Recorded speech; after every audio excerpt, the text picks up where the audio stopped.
जी, वालेकुम अस्सलाम वरहमतुल्लाहि वबरकातुहू। बेहतर है।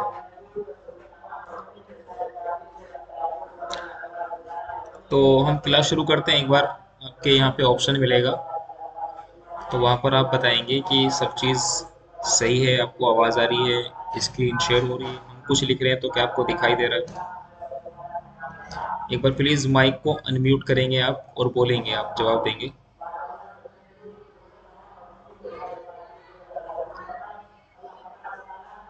जी प्लीज़। बासित साहब है। सर दिखाई दे रहा है। जी जी जी सर शबी। दिखाई दे रहा जी जी बेहतर। शबीना खान, शहबाज खान। जी जी सर, दूसरा दिख रहा है, जी श्योर है। जी जी शबीना खान।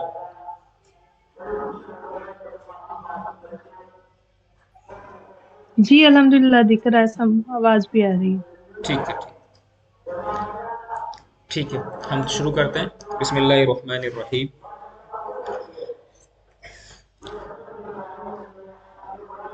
अल्हम्दुलिल्लाहि रब्बिल आलमीन अर्रहमानिर्रहीम। तो सबसे पहले ये कि आपका एडमिशन अरबी ज़बान के जो बिल्कुल बुनियादी लेवल हो सकता है, बुनियादी लेवल को आप कह सकते हैं कि ये आपका बिल्कुल बेसिक लेवल है। बेसिक लेवल, और ये लेवल 1 क्लास है आपकी। ठीक है ना। अरबी ज़बान की बुनियादी क्लास है ये, जिसको आप कह सकते हैं कि लेवल 1 की क्लास है ये क्लास दरअसल 3 महीने क्लास चलेगी आपकी। आज 6 नवंबर है आज। तो 3 महीने का मतलब बनता है कि ये क्लास सीधी आपकी 6 फरवरी तक क्लास चलेगी।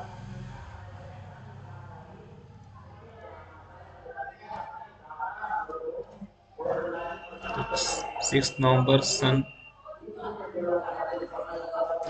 2025 से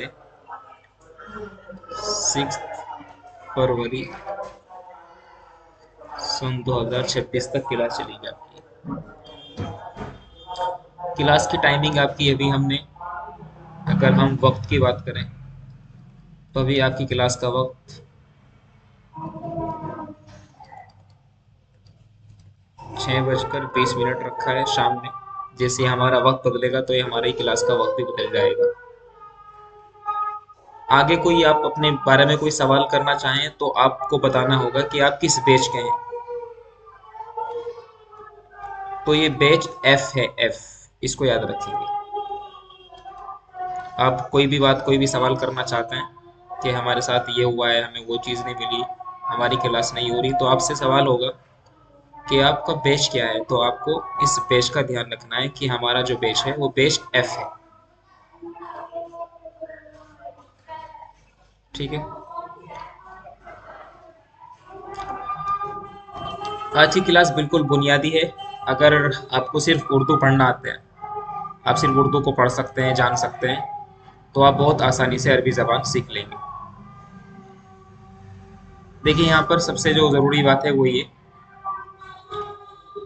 कि अरबी ज़बान के सीखने के लिए हमें कुछ बुनियादी चीज़ों की ज़रूरत पड़ती है। यहाँ पर लिखा हुआ है कुछ बुनियादी इस्तिलाहात। इस्तिलाहात का मतलब होता है कि हम आने वाले वक्त में जब अपने इस कोर्स को आगे बढ़ाएंगे तो वहाँ पे आपको कुछ ख़ास अल्फाज का सामना करना पड़ेगा। तो जब भी वो आपके सामने वो लफ्ज़ सामने आए, तो उस लफ्ज़ के सामने आने के बाद आप परेशान ना हो, आपको अटपटा ना लगे, आप एक उलझन का शिकार ना हो जाए। तो उसके लिए इन इस्तिलाहात का याद रखना, याद करना बेहद ज़रूरी है। तो अभी तक जैसे हम लोग, जैसे आपके यहाँ पर पहला ही सवाल है कि ज़बर ज़ेर और पेश को हरकत कहते हैं। ये बात हमने पढ़ी थी जब हम बहुत छोटे से थे, कायदा पढ़ते थे कि ज़बर ज़ेर और पेश को हरकत कहते हैं, और हरकत हरकत वाले हर्फ को मुतहर्रिक कहते हैं।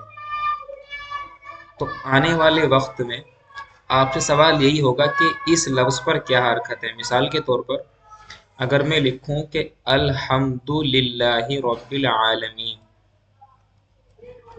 ये हमने लिखा है अल्हम्दुलिल्लाही। तो मेरा आपसे सवाल होगा कि भाई अल्हम्दु के दाल के ऊपर कौन सी हरकत है। तो आप समझ जाना कि हरकत का मतलब यहाँ पर ये एराब की बात कर रहे हैं कि अल्हम्दु के दाल के ऊपर पेश है, पेश। ठीक है ना। तो जबर, जेर और पेश को हरकत कहते हैं। जिस हर्फ पर जबर या जेर या पेश हो उसको मुतहर्रिक कहते हैं। तो यहाँ पर देखो अल्हम्दु का जो हा है इसके ऊपर भी एक जबर है, मतलब इसको भी मुतहर्रिक बोलेंगे। उसके बाद लिल्लाही में लाम के नीचे जेर है तो इसको मुतहर्रिक बोलेंगे। फिर उसके बाद जो दूसरा लाम है लिल्ला, तो उसके ऊपर भी क्या है, एक खड़ा जबर है, तो उसको भी हम क्या बोलेंगे, हर मुतहर्रिक बोलेंगे। हा के नीचे क्या है, एक जेर है, इसको भी हम मुतहर्रिक बोलेंगे।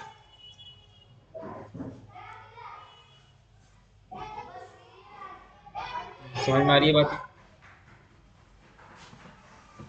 ये बात समझ में आ रही है आपको? जी जी। जी, कुछ वक्त के लिए अपना माइक अनम्यूट करेंगे आप। मैं आपसे मतलब बहुत सवाल करूंगा आपसे, कुछ जवाब चाहिए मुझे आपके। तो कुछ देर के लिए अगर आपके बैकग्राउंड नॉइस नहीं है तो थोड़ी देर के लिए माइक को अनम्यूट करेंगे आप। बासित साहब, शबीना खान।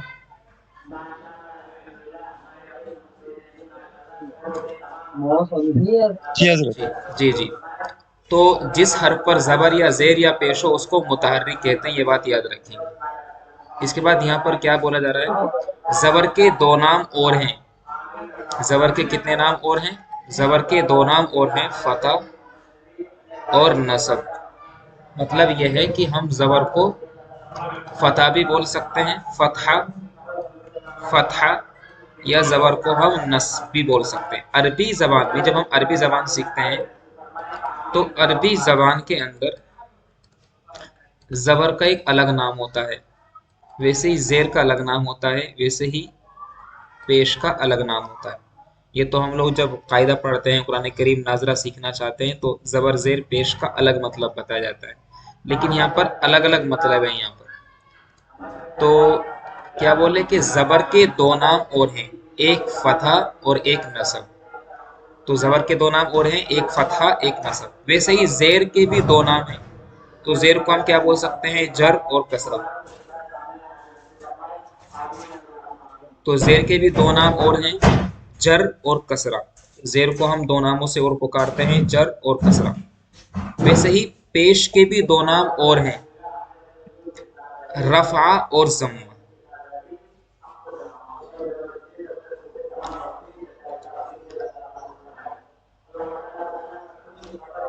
तो जबर के दो नाम और हैं, जबर को हम फतहा भी बोल सकते हैं, नसब भी बोल सकते हैं। जेर के दो नाम हैं, जर और कसरा, यानी जेर को हम जर भी बोल सकते हैं, कसरा भी बोल सकते हैं। वैसे ही पेश को हम रफा या जम्मा भी बोल सकते हैं।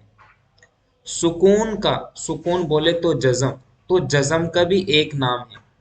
यानी जज़म का मतलब जैसे यहाँ पर देखेंगे कि अल्हम्दु में जो मीम है, मीम के ऊपर यहाँ पर ये जज़म आया हुआ है। तो जज़म को अरबी ग्रामर में, अरबी ने इसको बोलते हैं जज़म। सुकून का एक नाम है जिसको हम जज़म बोलते हैं। तो ज़बर के दो नाम फतहा नसब, ज़ेर के दो नाम जर और कसरा, पेश के दो नाम रफ़ा और ज़म्मा। इतनी बात समझ में आ गई। इसका एक स्क्रीनशॉट लेके, वैसे जो ये नोट्स हैं जो मैं पढ़ा रहा हूँ आपको, ये बाकायदा आपको मिलेंगे।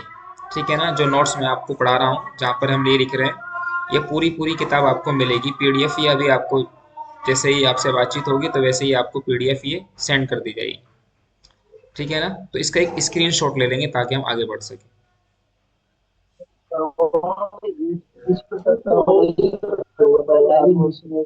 ठीक है, आगे बढ़े।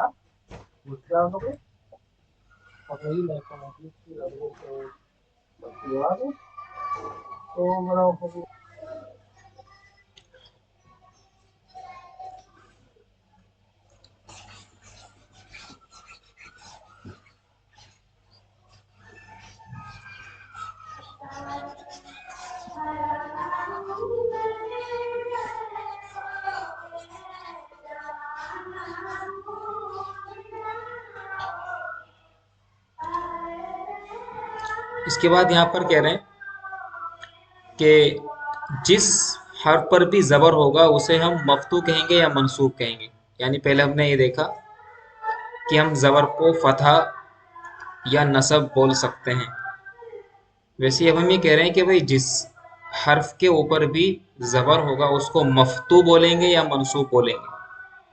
वैसे ही जिस हर्फ के नीचे जेर होगा उसको मकसूर बोलेंगे या मजरूर बोलेंगे। अब इसका मतलब ये है कि अगर आपसे मैं कहूँ कि अल्हम्दुलिल्लाहि रब्बिल आलमीन,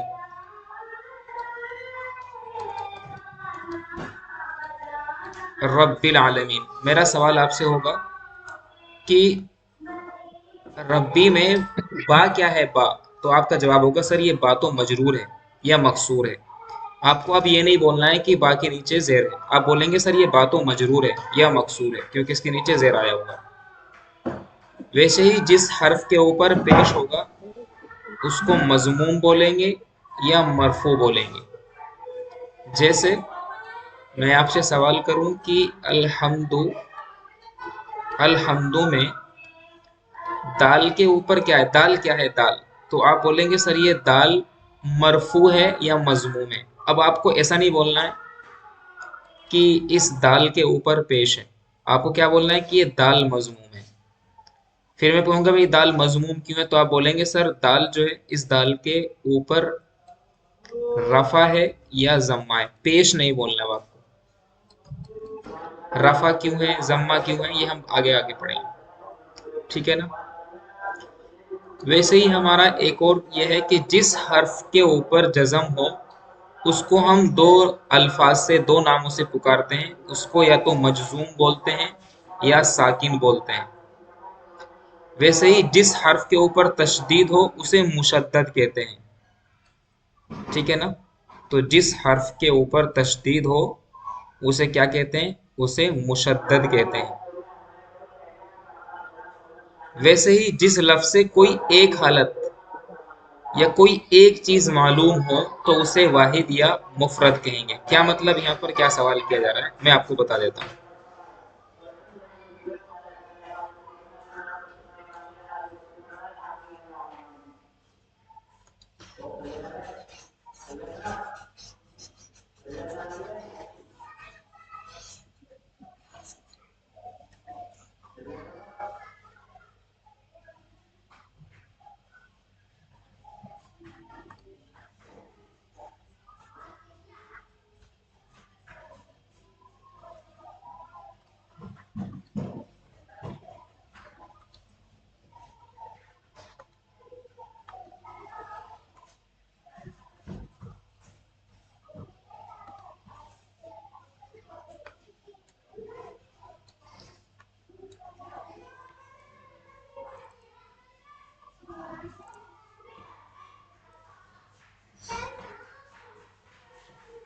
तो हमने क्या क्या देखा है, सबसे पहले ये कि जबर जेर पेश को हम क्या बोलते हैं, हरकत बोलते हैं। तो जिस हर्फ के ऊपर जबर होगा उसको हम क्या बोलेंगे, मफ्तू बोलेंगे या मंसूब बोलेंगे। जिस हर्फ के नीचे जेर होगा उसको या तो मकसूर बोलेंगे या मजरूर बोलेंगे। जिस हर्फ के ऊपर पेश होगा उसको मरफू बोलेंगे या उसको मजमूम बोलेंगे। वैसे ही कभी कभी किसी भी हर्फ के ऊपर जज़म आता है तो उसको हमें मजजूम बोलना है या फिर उसको साकिन बोलना है। कभी कभी किसी हर्फ के ऊपर तशदीद आती है, तशदीद, तो उसको हमें क्या बोलना है, मुशद्दद बोलना है, मुशद्दद।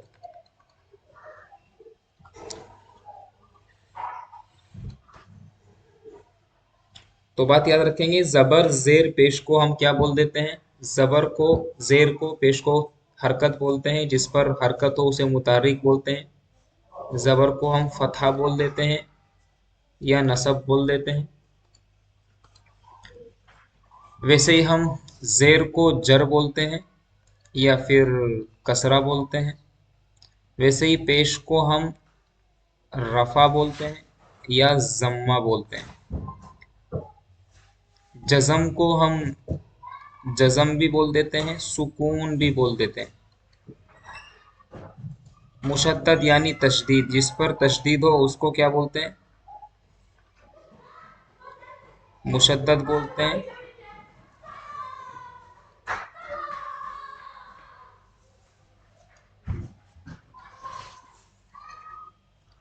तो तशदीद ये वाला जो सिंबल होता है, तशदीद, जिस पर तशदीद हो उसे मुशद्दद बोलते हैं।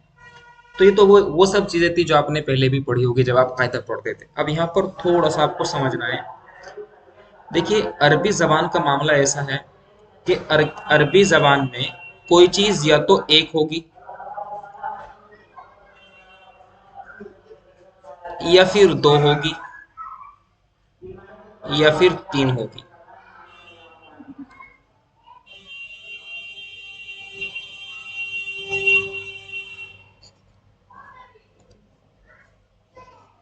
तो अरबी जबान में कोई चीज या तो एक होगी या दो होगी या फिर दो से ज्यादा होगी।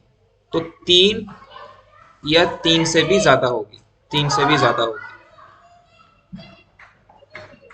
ये तो एक होगी या दो होगी या फिर तीन या तीन से ज्यादा होगी।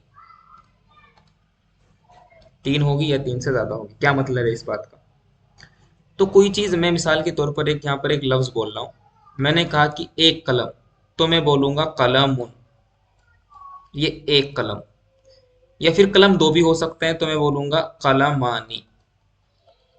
या फिर मैं बोलूंगा कि भाई कलम तीन है या तीन से ज्यादा है, तो अगर मैं तीन बोलूंगा तो ये सलासतु अकलाम बन जाएगी। या फिर यह है कि ये, अगर मैं सलासा भी यहाँ पर नहीं लिखता हूं तो मैं अकलाम लिख देता हूँ। अकलाम मानी बहुत सारे कलम। तो यहाँ पर समझने वाली बात यह है कि जो चीज एक होती है अरबी जबान में उसको बोलते हैं वाहिद। कोई चीज एक है तो उसको वाहिद बोलेंगे, वाहिद। वाहिद का मतलब, अगर आप थोड़ा बहुत इंग्लिश लैंग्वेज से अगर आप वाकिफ हैं तो ये सिंगुलर हो जाएगा, सिंगुलर नाउन। तो कोई चीज वाहिद होगी। या फिर कोई चीज होगी तस्निया, मतलब दो है तो फिर वो तस्निया बोलेंगे उसको। तो ये ता, ये सा, ये नून और ये या, तो कोई चीज तस्निया होगी। या फिर कोई चीज दो से ज्यादा है, तीन है या तीन से ज्यादा है, तो फिर उसको हम बोल देंगे जमा, जमा। तो इंग्लिश में क्या होता है, कोई चीज या तो एक है जैसे बॉय, या फिर वो एक से ज्यादा है जैसे बॉयज। तो इसको तो हम इंग्लिश में बोल देते हैं सिंगुलर, सिंगुलर नाउन। और इसको बोल देते हैं हम लोग प्लूरल नाउन। अरबी में वैसा नहीं है। अरबी में कोई चीज एक है, उस एक के बाद में अरबी जबान में कोई चीज दो भी होती है, जिसको हम क्या बोल देते हैं, जिसको हम बोल देते हैं तस्निया। तो कोई चीज एक है तो वाहिद, कोई चीज दो है तो तस्निया, कोई चीज तीन या तीन से ज्यादा है तो उसको बोल देते हैं जमा। यानी वाहिद के बाद यहाँ पर एक नंबर तस्निया का भी है। बात क्लियर है? ये बात समझ में आई? अब सब लोग अपना माइक अनम्यूट करेंगे, मुझे बताएंगे। तो जी सर। हम, जी, जबर को क्या बोलते हैं जी हम लोग? समझ में आई अल्हम्दुलिल्लाह। जी जी, जबर को क्या बोलते हैं हम लोग? पता पता हाँ, जबर को दोनों नाम जबर को बोलेंगे। फतेह, फतह बोल सकते हैं या जबर को हम फतहा या नसब। ये नसब बोल सकते हैं। और जेर को कसरा या जर, और पेश को जम्मा या रफा। जी, तो सब लोग बोलेंगे जेर को क्या बोल सकते हैं हम? जर बोल सकते हैं और या कसरा। कसरा। कसरा बोल सकते हैं। ठीक है। वैसे ही पेश को क्या बोल सकते हैं हम लोग? पेश को रफा बोल सकते हैं, जम्मा या रफा। रफा बोल सकते हैं। जी, अब मैं अलग अलग नाम लेकर के सवाल करता हूँ आपसे। जी बासित साहब, आप मुझे बताएंगे कि जिस हर्फ के ऊपर फतहा या नसब हो उसको क्या बोलेंगे? जी सर, फतह नस्ब, मफ्तूह या मंसूब बोलेंगे। हाँ, उसको मफ्तू या मंसूब बोलेंगे। बहुत बढ़िया।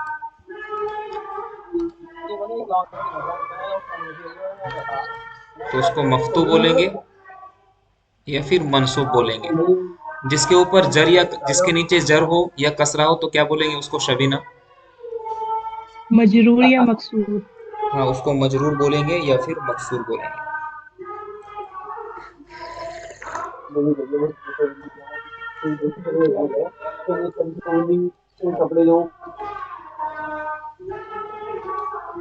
ठीक है, जिसके ऊपर पेश हो उसको क्या बोलेंगे? मरफू या मजमूम। उसको मरफू बोलेंगे अरे मजदूर या उसको मजमूम बोलेंगे। अच्छा, कोई चीज एक है तो उसको क्या बोलेंगे? वाहिद। जी वाहिद। वाहिद। वाहिद। वाहिद का मतलब एक, कोई चीज एक है तो मतलब वाहिद। ठीक है। अरबी जबान में कोई चीज दो भी हो सकती है, जैसे कलामानी, किताबानी, बिनतानी, वलदानी, रजुलानी, रसूलानी, बैतानी, गुरफतानी, मदरसतानी। तो ये जो आखिर में जो दरअसल ये अलिफ और ये नून आता है ना, ये तस्निया को रिप्रेजेंट करता है। तस्निया बोले तो दो। तो एक के बाद अरबी जबान में दो का भी नंबर है। इंग्लिश में क्या होता है कि मेरा एक दोस्त है, मेरा एक भाई है, तो मैं बोलूंगा आई हैव अ ब्रदर। मेरे दो भाई हैं तो दो के लिए मुझे यहाँ पे टू कहना पड़ेगा। अरबी में वैसा नहीं है। अरबी में दरअसल दो को तो बोलते हैं हम क्या, दो को इसनानी बोलते हैं। लेकिन अरबी जबान में इसनानी कहने की जरूरत नहीं है। बस वो क्या करते हैं कि उस जो पूरा एक लफ्ज है उसके आखिर में अलिफ प्लस नून बढ़ा देने से वो तस्निया बन जाता है। जैसे मुझे कहना है इंदी कलमा, मेरे पास दो कलम है, तो मैं कहूंगा भाई इंदी कलमा। जबकि मैं दो बताने के लिए, टू बताने के लिए मैंने यहाँ पर इसनानी नहीं लिखा। जबकि अरबी में गिनती में, काउंटिंग में इसनानी दो को बोलते हैं, और यहाँ पर मैं इसनानी नहीं लिख रहा हूँ। क्यों नहीं लिख रहा हूँ? क्योंकि यहाँ पर कायदा यह है अरबी जबान के अंदर कि उस खास लफ्ज के आखिर में अलिफ, खास लफ्ज के आखिर में अलिफ प्लस नून बढ़ा देने से क्या बन जाता है? तस्निया बन जाता है। तस्निया हो जाती। जी जी। तो कोई चीज एक है अरबी जबान में या फिर दो है, तो दो को तो, जो कोई चीज दो है तो उसको बोलेंगे तस्निया। कोई चीज एक है तो वाहिद। या फिर कोई चीज तीन या तीन से ज्यादा है तो उसको हम क्या बोलेंगे? उसको बोलेंगे जमा। तमाम। ये बात याद रखनी है आपको, ये बेसिक है।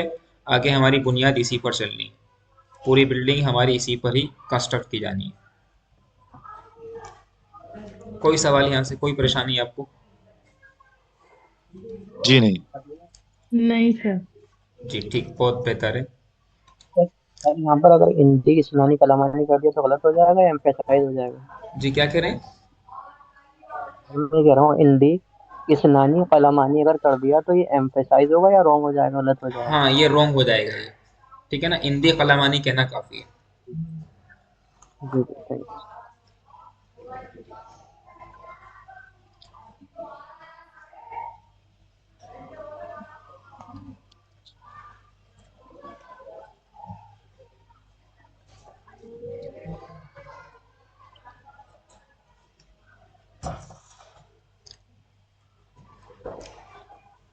ठीक है। यहाँ पर एक बात और आपको समझनी है। बात क्या है कि अगर किसी लफ्ज से कोई एक हालत या कोई एक चीज मालूम हो तो उसको वाहिद बोलते हैं। वाहिद यहाँ पर लिखा हुआ है मुफरद, उसको मुफरद भी बोल सकते हैं। उसको क्या भी बोल सकते हैं हम लोग? मुफरत। उसको मुफरद भी कह सकते हैं, वाहिद भी कह सकते हैं, मुफरद भी कह सकते हैं। वैसे ही किसी लफ्ज से अगर हमें किसी दो चीज का या दो हालत का इल्म हो तो उसको हम तस्निया बोल देते हैं या उसको मुसन्ना भी कह देते हैं। इनमें से कोई एक नाम याद रखेंगे आप, तस्निया ज्यादा चलेगा हमारे यहाँ पर। मुसन्ना अगर आप भूल भी जाएं तो भी कोई बात नहीं है। इनमें से तस्निया आपको ज्यादा याद रखना है। वाहिद ज्यादा याद रखेंगे, वाहिद। मुफरद वाहिद में वाहिद ज्यादा याद रखेंगे। मुफरद भूल जाएं तो भी कोई इशू नहीं है, लेकिन तस्निया और वाहिद नहीं भूलना है आपको। वैसे ही जिस लफ्ज से दो या दो से ज्यादा चीजों का मालूम इल्म हो, किसी लफ्ज से दो या फिर दो से ज्यादा हालत या दो से ज्यादा चीजें मालूम हो, चीजें, तो उसको फिर हम क्या बोल देते हैं? उसको बोल देते हैं हम लोग जमा। बात क्लियर यहाँ तक? जी अल्हम्दुलिल्लाह।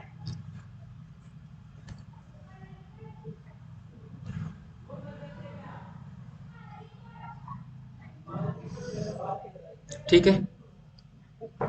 अब यहाँ पर कुछ बातें लिखी हुई हैं, इसको आप अपने तौर पे पढ़ के सुनाएंगे मुझे, फिर मैं समझाता हूँ इसको एक बार।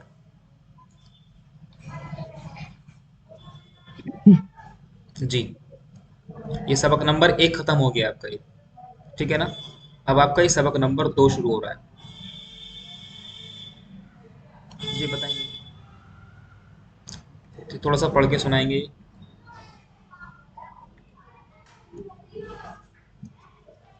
जी, क्या लिखा हुआ है? अरबी ग्रामर किसे कहते हैं? पहला सवाल हमने क्या किया, पहला ही सवाल रखा आपके सामने कि अरबी ग्रामर किसको कहा जाता है। देखिए, जब हम अरबी जबान सीखते हैं,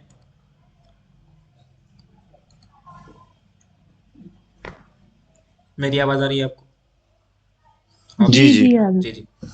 जब हम अरबी जबान सीखते हैं तो अरबी जबान सीखने के लिए हमें बुनियादी तौर पर दो उलूम की जरूरत पड़ती है। कितने उलूम की जरूरत पड़ती है? अब मेरे सवाल का फटाफट जवाब देंगे। हमें दो उलूम की दो जरूरत लोग। जी पड़ती दो। है, एक नहू और एक सर्फ। ये बिल्कुल वैसा है जैसे इंग्लिश में क्या होता है कि सब कुछ जो हो जाता है वो ग्रामर के अंदर आ जाता है। एक ग्रामर है और उसी के अंदर parts of speech, direct, indirect, active voice, passive voice है, सेंटेंसेस, पंक्चुएशन, ये सब चीजें उसी में आ जाती है। अरबी जबान में दो चीजें पढ़नी होती हैं हमें, नहू और सर्फ, ठीक है ना। यहाँ पर ये बोल रहे हैं कि नहू एक ऐसा फन होता है। नहू कैसा फन होता है? तो मैं अगर आपसे मैं पूछूं नहू क्या है, तो आप बोलेंगे सर एक फन है। कीवर्ड क्या है आपका? एक फन है। कोई सवाल करे नहू क्या है, तो आप बोलेंगे एक फन है। भाई बोलो जरा, मेरी बात को रिपीट करेंगे, दोहराएंगे जरा। नहू क्या है? एक नहु एक जी नाव एक नहु एक फन फन है। है। नहू एक फन है। ये फन हम क्यों सीखते हैं, क्यों सीखना जरूरी है? तो बोला जा रहा है कि जिसमें क्योंकि हम ये, अरबी इसमें, सीखने। जी जी हाँ बिल्कुल, अरबी सीखनी है। लेकिन अरबी में हमें क्या सीखना है? तो नहू हमें ये सिखाता है कि किस कलमे के ऊपर जबर आना है, किस कलमे के नीचे जेर आना है, किस कलमे के ऊपर पेश आना है। मतलब किसके ऊपर फतह आना है या नसब आना है, किसके नीचे जर या कसरा आना है, किसके ऊपर रफा या जम्मा आना है। जमाना। और एक बड़े जुमले की जब अरबी बनाते हैं तो पहले कौन सा कलिमा लिखना होता है, उसके बाद कौन सा, फिर कौन सा, ये सब चीजें हमें नहू बताता है। जैसे जैद ने खाना खाया, यहाँ पर क्या लिखा हुआ है? जैद ने खाना खाया। तो जब जैद को अरबी में लिखेंगे तो पहले लिखेंगे या बाद में? उस पर कौन सी हरकत आएगी? खाने की अरबी अताम है, उस पर हम ऊपर पेश लेके आए, जेर लेके आए या जबर लेकर के आए, उस पर कौन सी हरकत लगाएंगे? इन सारे सवालों का जवाब मिलता है हमें नहू से। तो अगर मैं आपसे सवाल करूं या कोई आपसे सवाल करे कि नहू क्या चीज है, तो आप बताएंगे कि नहू एक फन है। हम इसे क्यों सीखते हैं? अगला सवाल कर सकता है कोई शख्स, हम इसे क्यों सीखते हैं? तो आप ये बताएंगे कि नहू हमें दरअसल अल्फाज की तरकीब बताता है और साथ ही साथ ये बताता है कि कौन सा कलिमा कब, कैसे, किसके बाद लिखा जाना है। आ रही बात समझ में? मतलब क्या है जी जी। मतलब। इसका? इसका ये मतलब है जो मैं आपको बता रहा हूँ, इसका ये मतलब है, एक मिनट।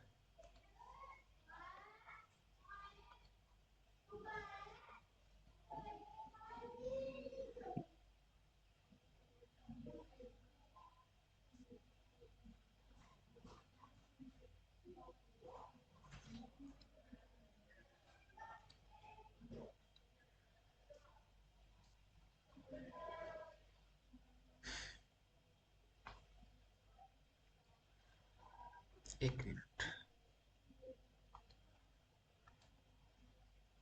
हम्म।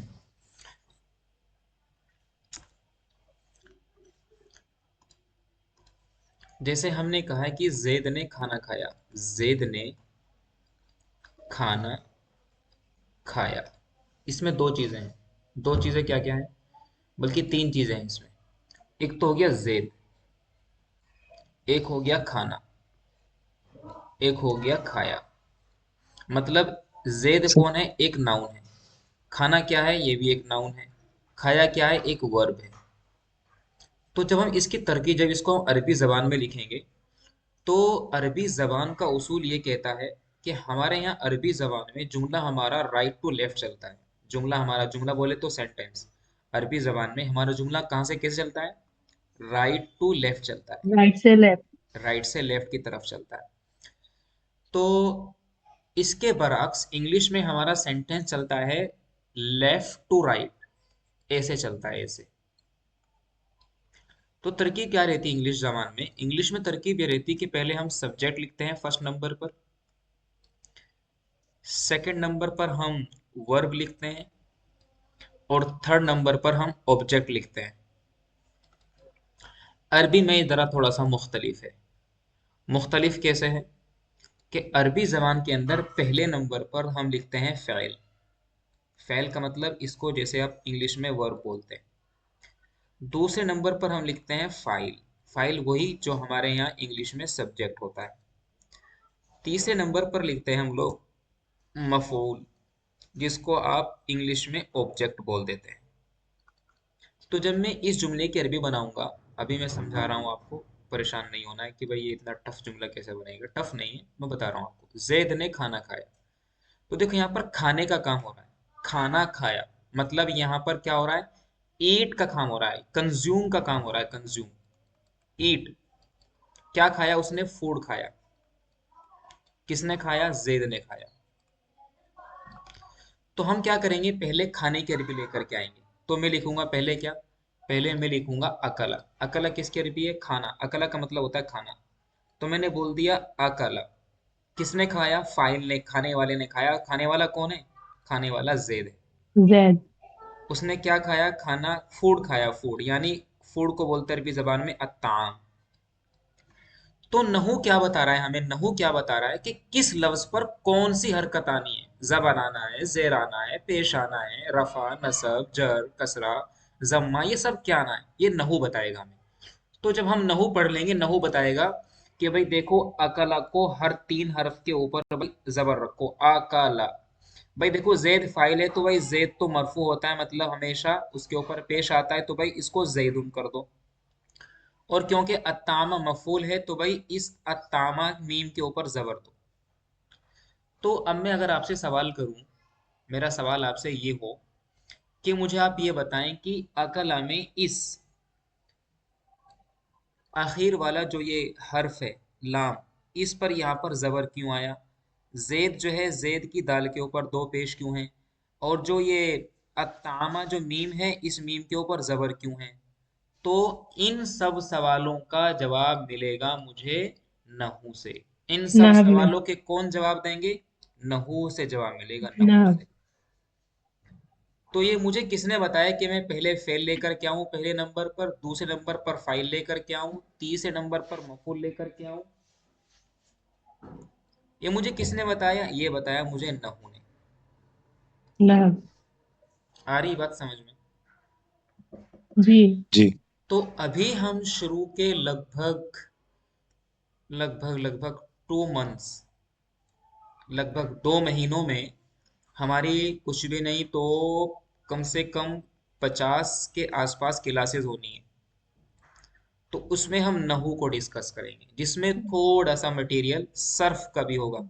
सर्फ का है ये मैं इंशाल्लाह कल बताऊंगा आपको। आज थोड़ा पहली क्लास थी, बुनियादी क्लास थी, तो ज़्यादा ना हो जाए आपको। तो ये समझना है आपको। तो आपसे मैं 3 सवाल कर रहा हूँ। नहू क्या है?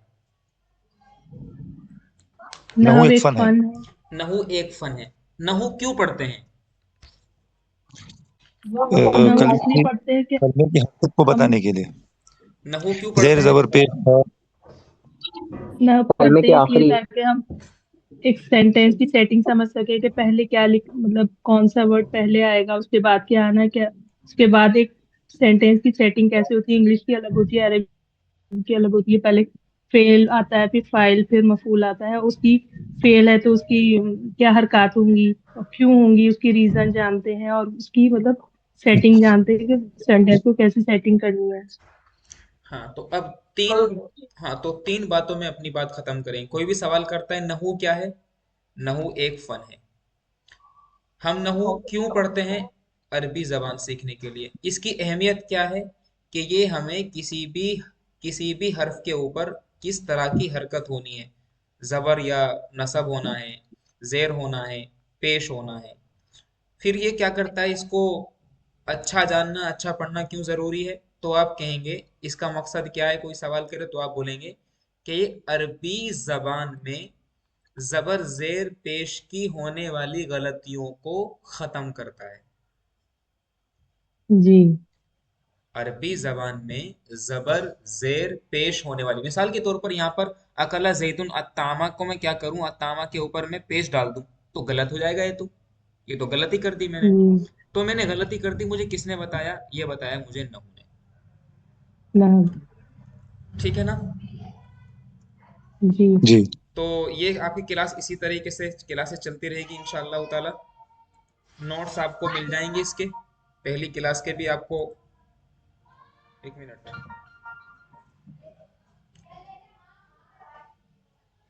इसके नोट्स आपको बाकायदा आपके ग्रुप में मिलेंगे, जो आपका व्हाट्सएप ग्रुप है। क्लासेस बराबर होती रहेंगी, कल भी क्लास होनी है आपको, बुध तक क्लास चलेगी, फिर हम थर्सडे और फ्राइडे ऑफ रखेंगे। कोई सवाल हो तो आप डायरेक्ट तो व्हाट्सएप पर कर सकते हैं, एकदम व्हाट्सएप पर सवाल करेंगे, कोई भी परेशानी हो आपकी। सर कल क्लास नहीं रहेगी ना? नहीं कल, फ्राइडे है ना? नहीं कल क्लास रहेगी कल। जी जी जी। ठीक है।